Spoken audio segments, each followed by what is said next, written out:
이건 정말 충격적입니다. 세계 해양사를 완전히 다시 써야 합니다. 옥스퍼드 대학교 출신 해양사학자의 폭탄 발언이 터지자 국제 해양사 컨퍼런스는 아수라장이 되었습니다. 그 한마디에 수천 년간 당연시되던 동아시아 해상 무역의 역사가 무너지고 세계 학계는 대혼란에 빠졌다고 하는데요. 무려 30년간의 연구 끝에 밝혀진 충격적인 진실, 그리고 한국과 관련된 이 숨겨진 해양 제국의 비밀까지. 도대체 무슨 일이 일어난 걸까요? 동아시아 해양사를 뿌리째 흔든 그날의 이야기, 지금 시작합니다. 세계 해양사 컨퍼런스장. 순간 모든 시선이 단상 위 중국 상하이 해양대학교 왕리 교수에게 집중됐습니다. 당송시대 해상 실크로드의 지배자, 중국 해상무역의 황금기라는 제목의 발표가 시작되려는 찰나였죠. 여기서 잠깐만요. 한 번만 누르면 저에게 큰 힘이 되는 좋아요와 구독 꼭 한 번씩 체크해주세요. 저는 영국 케임브리지 대학에서 동아시아 해양사 박사 학위를 받고 현재는 옥스퍼드 대학교에서 해상무역로 연구를 진행하고 있는 마이클 톰슨 교수입니다. 특히 9세기 동아시아 해상무역에 관해 30년 넘게 연구해 왔습니다. 갑작스러운 발언에 컨퍼런스장이 술렁였습니다. 예정에 없던 발언이었기 때문이죠. 톰슨 교수의 얼굴은 굳어 있었습니다. 왕 교수님의 발표를 듣기 전에 꼭 말씀드려야 할 것이 있습니다. 동아시아 해상 무역에 관한 기존 역사관은 심각한 오류를 담고 있습니다. 왕리 교수가 눈을 크게 뜨며 불쾌한 표정을 지었습니다. 오늘 저는 최근 발견된 충격적인 사료들을 바탕으로 9세기 동아시아 해상 무역은 중국이 아닌 한국의 해상왕 장보고가 주도했다는 것을 밝히고자 합니다. 컨퍼런스장에 놀라움의 탄성이 흘렀습니다. 중국 학자들은 얼굴을 찌푸리며 서로를 바라보았고 일본과 서양 학자들은 의아한 표정을 지었습니다. 장보고? 그게 누구죠? 한국의 무역상이라고? 처음 들어보는데요. 수군거림이 이어졌습니다. 톰슨 교수는 잠시 침묵한 후 단호한 목소리로 말을 이었습니다. 장보고는 단순한 무역상이 아닙니다. 그는 9세기 동아시아 전체를 아우르는 해상 제국을 건설한 인물입니다. 지금까지 우리는 당나라가 해상 무역을 장악했다고 알고 있었지만 제가 발견한 사료에 따르면 실제로는 장보고의 해상 네트워크가 당나라, 일본, 심지어 아라비아와 인도까지 연결하는 무역로를 지배했습니다. 중국 학자들의 표정이 점점 어두워졌습니다. 왕리 교수가 자리에서 벌떡 일어났습니다. 터무니없는 주장입니다. 당나라는 세계 최대 제국이었으며 해상 무역을 완벽히 통제했습니다. 당시 신라는 당나라의 속국에 불과했으므로 중국보다 강력한 해상 세력을 가질 수 없었습니다. 톰슨 교수는 침착하게 자료를 꺼내들었습니다. 제가 아랍 문서보관소에서 발견한 이 기록을 보십시오.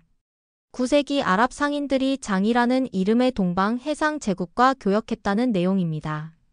또한 당나라 문서에서도 신라인 장이 해적을 소탕하고 무역로를 장악했다는 기록이 있습니다.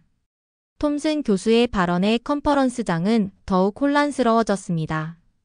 중국 학자들은 불편한 기색을 감추지 못했고 몇몇 서양 학자들은 호기심 어린 눈빛으로 자료를 살펴보기 시작했습니다. 제 연구에 따르면 장보고는 청해진을 중심으로 최소 1만 명 이상의 병력과 수백 척의 선박을 보유했으며 당나라조차 그의 세력을 인정하고 무역 협약을 맺었습니다. 이는 당시 동아시아 최대 해상 세력이 장보고였음을 의미합니다. 톰슨 교수의 주장은 계속되었고 진실이 드러나기 시작했습니다. 세계사의 큰 오류가 밝혀지는 순간이었습니다. 톰슨 교수의 폭탄 발언 이후 컨퍼런스장은 완전히 둘로 나뉘었습니다. 한쪽에서는 그의 주장을 흥미롭게 받아들이는 학자들이, 다른 쪽에서는 강하게 반박하는 목소리가 터져 나왔습니다. 왕리 교수가 다시 마이크를 잡았습니다. 톰슨 교수님, 고고학적 증거는 어떻습니까? 장보고의 해상 제국이 그렇게 강력했다면 왜 지금까지 발굴된 유물은 거의 없는 건가요? 당나라의 해상 무역 유물은 세계 곳곳에서 발견되고 있습니다만 톰슨 교수는 침착하게 답변했습니다. 좋은 질문입니다. 청해진 유적에서 발굴된 아라비아산 도자기와 유리 제품, 일본 규슈에서 발견된 신라계통 물품들이 바로 그 증거입니다. 그리고 가장 결정적인 증거는 그때 일본 도쿄 대학의 야마모토 교수가 끼어들었습니다. 저는 톰슨 교수의 주장에 일부 동의합니다만 장보고 세력이 과연 그렇게 광범위했는지는 의문입니다. 우리 일본 문헌에 따르면 9세기 해상무역은 여러 세력이 분할 지배했다는 기록이 있습니다. 특히 일본 큐슈 지역 해상 세력도 상당했죠. 청중석에서 프랑스 소르본 대학의 디보아 교수가 자리에서 일어났습니다. 저는 여기에 의문이 있습니다. 아랍 문헌에 등장하는 장이 정말 장보고를 지칭하는 것인지 아니면 중국의 다른 무역상을 가리키는 것은 아닌지 어떻게 확신할 수 있죠? 회의장이 점점 더 시끄러워졌습니다. 학자들 사이에서 다양한 의견이 오갔고 톰슨 교수의 주장은 학계의 뜨거운 감자가 되었습니다. 그때 한국서울대학교의 김민준 교수가 조용히 자리에서 일어났습니다. 그는 해양고고학 분야의 권위자로 지금까지 침묵을 지켜왔습니다. 저는 청해진 발굴 작업을 10년간 주도해온 사람입니다. 톰슨 교수의 주장에 추가할 내용이 있습니다. 회의장이 순식간에 조용해졌습니다. 최근 완도 청해진 인근 해저에서 발견된 9세기 침몰선에서 흥미로운 물건들이 나왔습니다. 당나라 화폐, 일본 도자기, 아랍의 향신료 용기, 그리고 가장 주목할 만한 것은 김 교수가 화면에 한 물건의 사진을 띄웠습니다. 2인장입니다. 해상왕 장이라는 글자가 새겨진 이 인장은 당시 무역 문서에 날인하던 것으로 추정됩니다. 함께 발견된 문서 조각들에는 중국, 일본, 심지어 페르시아로 추정되는 지명들이 기록되어 있습니다. 회의장이 다시 술렁였습니다.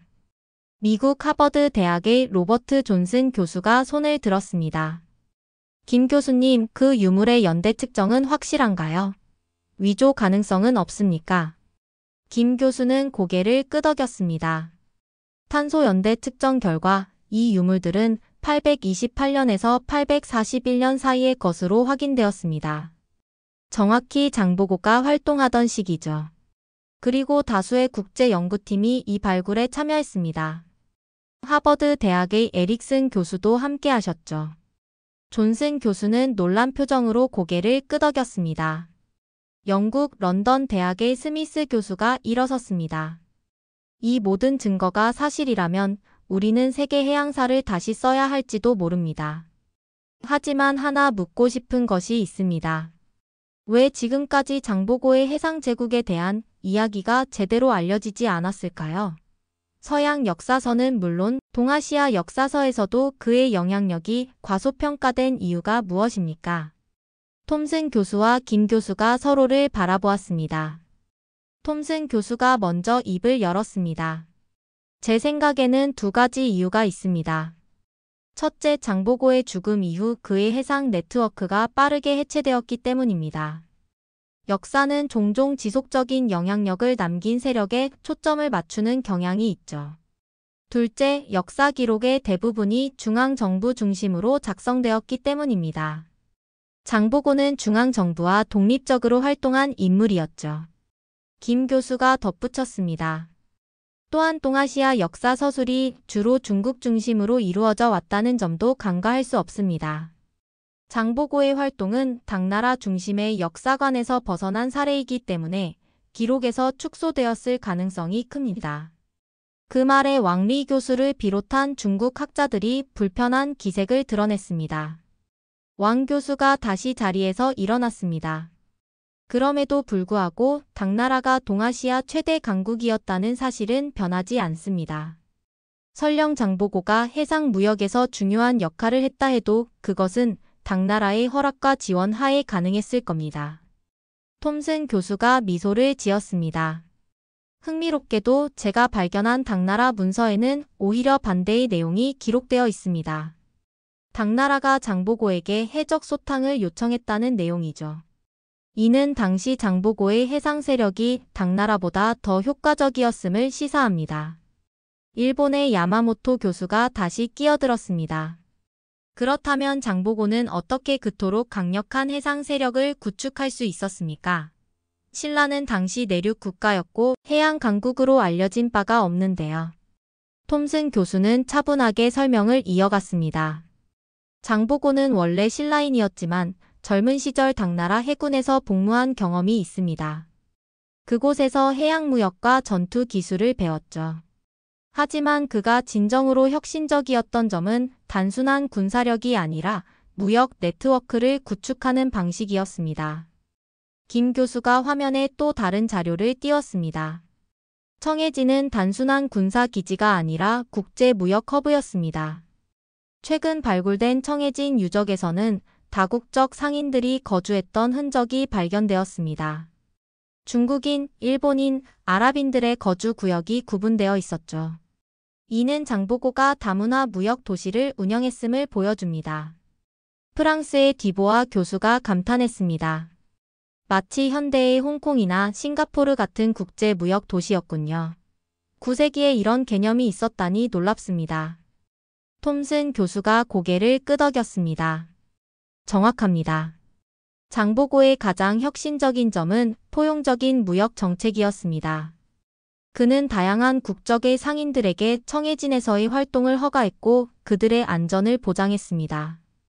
이것은 당시로서는 매우 선진적인, 어떤 의미에서는 현대적인 무역 정책이었죠. 회의장에는 놀라움과 흥분이 가득했습니다.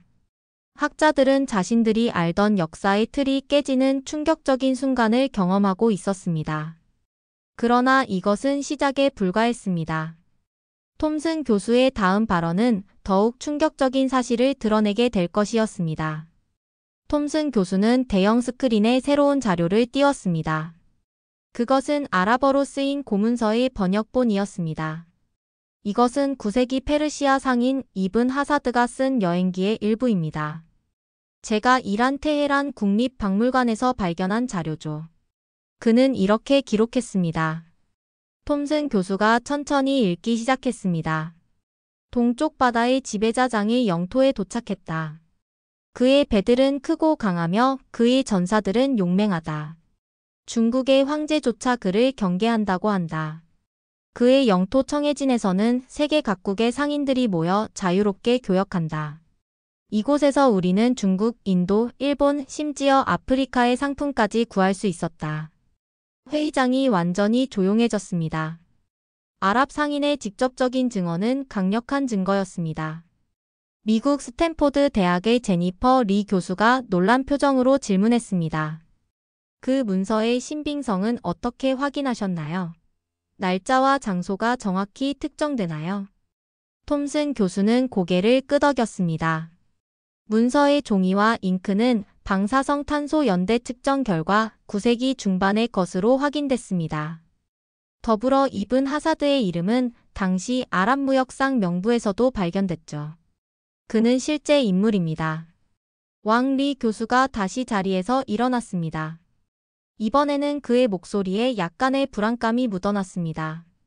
하지만 그 장이라는 사람이 반드시 장보고를 지칭한다고 볼 수 있을까요? 당시 동아시아에는 수많은 해상 세력이 있었습니다. 그중 하나일 뿐일 수도 있지 않을까요? 톰슨 교수는 미소를 지으며 또 다른 자료를 화면에 띄웠습니다. 이것은 당나라 관리였던 이덕유가 쓴 해상견물록의 일부입니다. 여기에는 신라인 장보고가 청해진을 세우고 동남해역을 장악하여 당나라 조정마저 그를 견제하지 못하니 황제께서 그에게 해적 토벌을 요청하셨다라고 기록되어 있습니다. 중국 학자들 사이에서 술렁임이 일었습니다. 그중 베이징 고문헌 연구소의 장 웨이 박사가 일어섰습니다. 저는 그 해상견물록이라는 문헌을 들어본 적이 없습니다. 그것이 신뢰할 만한 사료인지 의문입니다. 톰슨 교수는 침착하게 대답했습니다. 이 문헌은 최근 돈왕석굴에서 발견된 것입니다. 당나라 시대의 많은 문헌들이 그곳에 보관되어 있었죠. 중국 학계에서도 그 진위성을 인정한 자료입니다. 미국 예일대학의 앤더슨 교수가 끼어들었습니다. 저는 돈왕석굴 문헌 연구자입니다. 그 해상견물록이라는 자료를 본 적이 없는데요. 정확히 언제 발견된 건가요? 컨퍼런스장에 긴장감이 감돌았습니다. 톰슨 교수의 주장이 무너지는 순간이 온 것일까요? 그때 한국의 김민준 교수가 자리에서 일어났습니다. 제가 그 자료에 대해 설명드리겠습니다. 해상견물록은 2023년 돈항석굴 제153굴에서 발견된 문헌으로 중국 돈항연구원과 영국 박물관이 공동으로 발굴, 연구 중인 자료입니다. 아직 공식 출판되지 않아 학계에 널리 알려지지 않았지만 작년 베이징에서 열린 돈항학 국제 심포지엄에서 처음 소개됐습니다. 앤더슨 교수가 놀란 표정으로 물었습니다. 그렇군요. 그 심포지엄에 참석하지 못해 몰랐습니다. 그렇다면 그 자료의 원본은 어디에 있나요? 김 교수가 답했습니다. 현재 베이징 돈항연구원에 보관 중입니다. 저희 연구팀은 그 자료의 디지털 사본을 분석 중이고 내년에 전체 번역본이 출판될 예정입니다. 회의장의 분위기가 다시 바뀌었습니다. 톰슨 교수의 주장에 힘이 실리는 듯 했습니다. 그런데 갑자기 일본의 야마모토 교수가 손을 들었습니다. 톰슨 교수님, 과연 장보고의 해상 네트워크가 그렇게 강력했다면 왜 그의 죽음 이후 그토록 빨리 사라졌을까요? 정말 강력한 제국이었다면 그의 후계자들이 이어갔을 텐데요. 톰슨 교수는 잠시 생각에 잠겼다가 대답했습니다. 매우 중요한 지적입니다. 장보고의 해상 제국이 단명한 이유는 두 가지로 볼 수 있습니다. 첫째, 그는 암살당했습니다. 신라 왕실의 정치적 갈등에 휘말려 841년에 측근에게 살해당했죠. 둘째, 그의 해상 제국은 철저히 그의 개인 카리스마와 네트워크에 의존했습니다. 현대의 글로벌 기업처럼 시스템화되지 않았기 때문에 창업자가 사라지자 네트워크도 약화된 것입니다. 김 교수가 보충 설명을 했습니다. 장보고의 해상 제국은 개인 중심의 네트워크였지만 그 영향력은 오래 지속됐습니다. 그가 구축한 무역로는 이후 수백 년간 동아시아 해상 무역의 기본 틀이 되었습니다. 또한 그의 부하들은 이후 여러 지역으로 흩어져 각자의 무역 네트워크를 형성했죠. 트러블은 계속되었습니다. 영국 에든버러 대학의 맥도널드 교수가 질문을 던졌습니다. 당시 신라는 통일 이후 국력이 약화되고 있었다고 알고 있습니다. 그런 상황에서 어떻게 장보고 같은 인물이 국제적인 해상 네트워크를 구축할 수 있었을까요? 톰슨 교수의 답변이 이어졌습니다. 그것이 바로 장보고의 혁신적인 점입니다. 그는 국가의 지원이 아닌 민간 차원의 해상 네트워크를 구축했습니다. 청해진은 사실상 독립적인 도시국가와 같았죠. 그는 신라 왕실의 충성을 맹세했지만 실질적으로는 자치권을 가진 영토를 운영했습니다. 김 교수가 화면에 또 다른 지도를 띄웠습니다. 이것은 최근 복원된 장보고의 무역로 지도입니다. 보시다시피 청해진을 중심으로 당나라, 일본, 심지어 동남아시아와 인도까지 연결되어 있습니다. 특히 주목할 점은 그의 네트워크가 단순한 무역로가 아니라 각 지역의 무역 거점을 구축했다는 점입니다. 화면에 표시된 지도는 놀라울 정도로 광범위했습니다. 청해진을 중심으로 뻗어나간 무역로는 현대의 글로벌 물류 네트워크를 연상시켰습니다. 톰슨 교수가 이어서 말했습니다. 가장 놀라운 점은 장보고가 구축한 비즈니스 모델입니다. 그는 단순히 자신의 배로 무역을 하는 것이 아니라 다른 상인들에게 안전한 통행권을 판매했습니다. 이것은 현대의 플랫폼 비즈니스와 유사한 개념입니다. 그는 인프라와 보호를 제공하고 그 대가로 이익을 취했죠. 이 발언에 회의장이 다시 술렁였습니다. 9세기에 그런 선진적인 비즈니스 모델이 있었다는 사실이 믿기지 않았던 것입니다. 프랑스의 디보아 교수가 놀란 표정으로 말했습니다. 그렇다면 장보고는 단순한 해적 소탕자나 무역상이 아니라 일종의 해상 플랫폼을 운영한 CEO와 같은 존재였군요. 톰슨 교수가 미소를 지었습니다. 정확합니다. 그래서 제가 오늘 이 자리에서 주장하고 싶은 것은 장보고를 단순한 역사적 인물이 아닌 세계 최초의 글로벌 무역 네트워크를 구축한 혁신가로 재평가해야 한다는 것입니다. 회의장에는 톰슨 교수의 주장을 진지하게 받아들이는 분위기가 형성되고 있었습니다. 그러나 중국 학자들은 여전히 의구심을 거두지 않았습니다. 상하이 대학의 리우 교수가 자리에서 일어났습니다. 톰슨 교수님, 장보고의 업적이 아무리 대단하다 해도 당나라의 해상 지배력을 뛰어넘었다고 보긴 어렵습니다. 당시 당나라는 세계 최강국이었으니까요. 톰슨 교수는 차분하게 대답했습니다. 당나라가 강대국이었던 것은 사실입니다. 하지만 흥미로운 점은 당나라가 육지에서는 강했지만 해상에서는 상대적으로 약했다는 점입니다. 특히 안사의 난 이후 당나라의 해상 통제력은 크게 약화되었죠. 이 공백을 장보고가 채운 겁니다.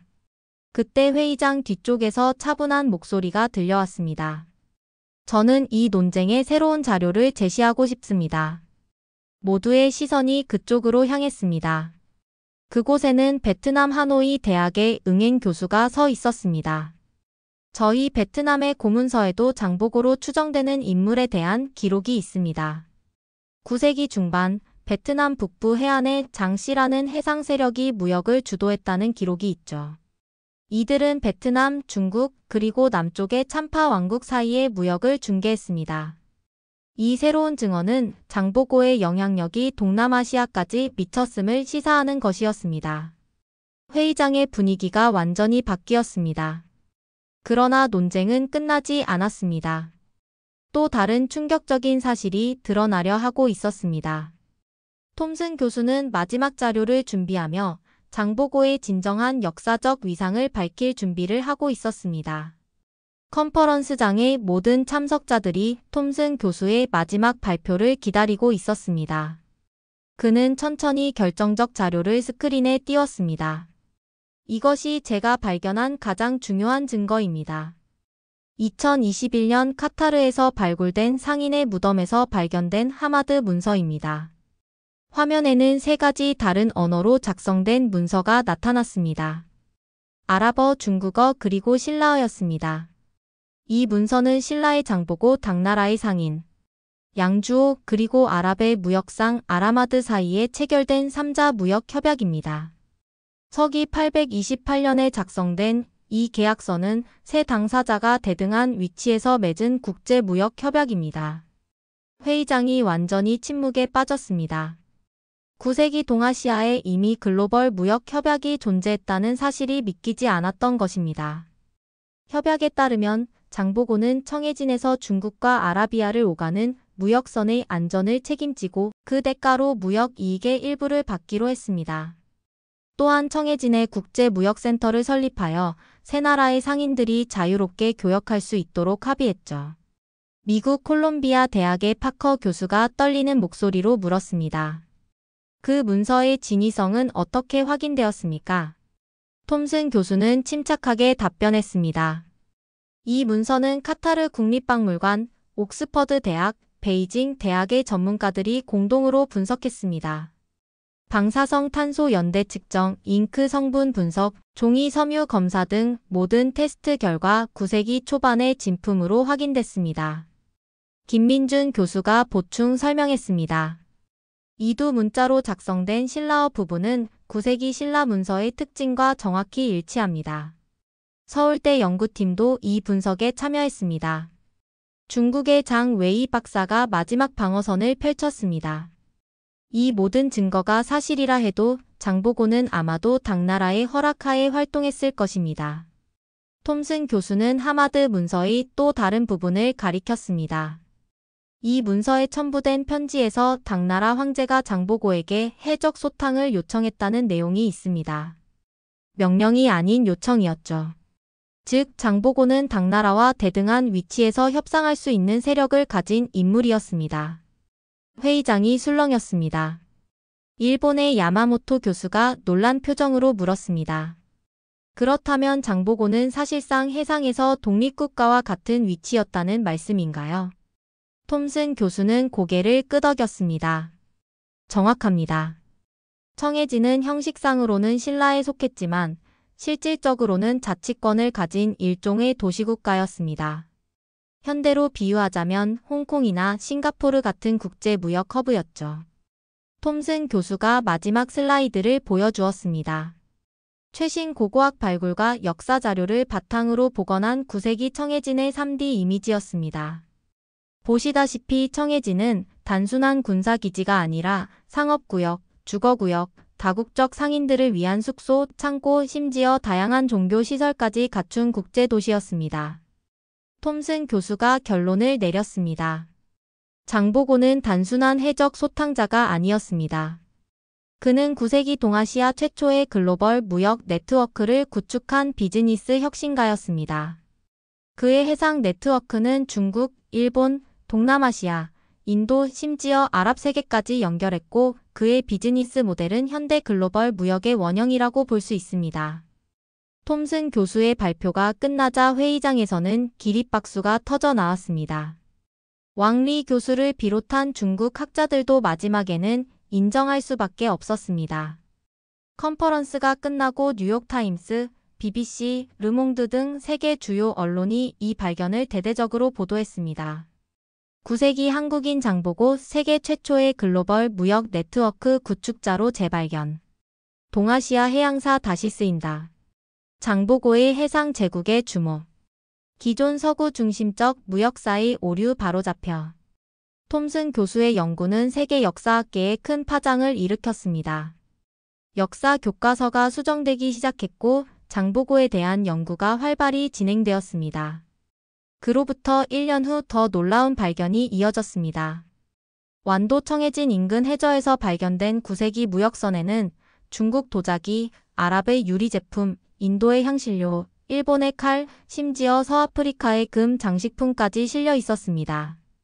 세계 각국에서 장보고의 업적을 재평가하는 학술대회가 열렸고 유네스코는 청해진을 9세기 동아시아 최초의 국제무역 네트워크 중심지라는 이유로 세계문화유산으로 등재했습니다. 더욱 놀라운 것은 장보고의 비즈니스 모델이 현대 글로벌 물류 기업들의 관심을 끌었다는 점입니다. 한 유명 물류회사는 그의 이름을 딴 아시아-유럽 해상 물류 프로젝트를 시작했고 세계 비즈니스 스쿨에서는 장보고 사례 연구가 교육 과정에 포함되었습니다. 장보고의 이야기는 역사책의 한 페이지를 넘어 현대 글로벌 비즈니스의 원형으로 새롭게 조명받게 되었습니다. 1200년이 지난 후에야 비로소 그의 진정한 가치가 세상에 알려진 것입니다. 한국인들은 물론 세계인들도 장보고의 업적에 놀라워했습니다. 9세기 동아시아에서 이미 글로벌 무역 네트워크를 구축한 혁신가, 장보고는 이제 세계사에 당당히 자리 잡은 위대한 인물이 되었습니다. 오늘 우리는 그동안 숨겨져 있던 한국의 숨은 영웅을 세계에 소개했습니다. 장보고 단순한 해적 소탕자가 아닌 세계 최초의 글로벌 무역 네트워크를 구축한 혁신가였습니다. 역사는 때때로 가장 위대한 업적을 오랫동안 침묵 속에 묻어두기도 합니다. 하지만 진실은 결국 세상에 드러나게 마련이죠. 장보고의 이야기가 그것을 증명했습니다. 다음 시간에는 또 다른 한국의 숨은 영웅을 소개해 드리겠습니다. 세계가 몰랐던 한국 역사의 위대한 인물들, 그들의 진정한 가치를 함께 발견해보는 시간이 되길 바랍니다. 지금까지 세계가 몰랐던 한국 역사에 숨겨진 영웅들 첫 번째 이야기, 해상왕 장보고의 이야기였습니다. 시청해 주셔서 감사합니다.